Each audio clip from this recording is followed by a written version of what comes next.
आदरणीय प्रिय बंधुवर, जैसा कि कल हमने गीता जी के महात्म को लेकर के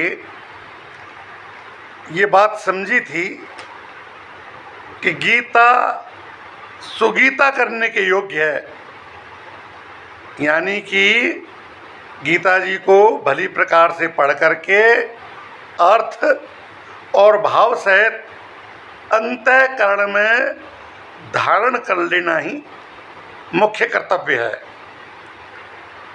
और चूंकि ये स्वयं भगवान पद्मनाभ विष्णु जी के मुखारविंद से निकली हुई है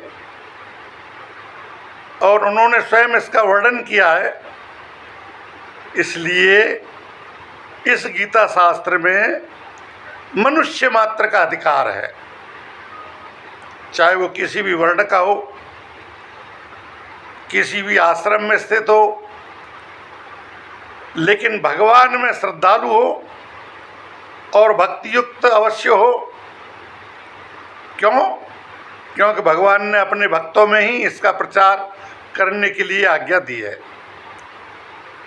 और ये भी कहा है कि स्त्री, ब्राह्मण, वैश्य, शूद्र, पाप योनि कोई भी हो, मेरे परायण होकर, यानी ईश्वर के परायण होकर, भगवान श्री कृष्ण के परायण होकर, पद्मनाभ श्री विष्णु के परायण होकर के वो परम गति को प्राप्त होते हैं।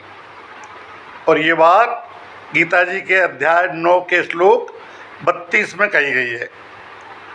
तो इस प्रकार अपने अपने स्वाभाविक कर्मों के द्वारा भगवान कहते हैं कि जब व्यक्ति उनकी पूजा करते हैं, यानी अपने अपने स्वाभाविक कर्मों के द्वारा मेरी पूजा करके मनुष्य परम सिद्धि को प्राप्त होते हैं, ऐसा भगवान का कहना है।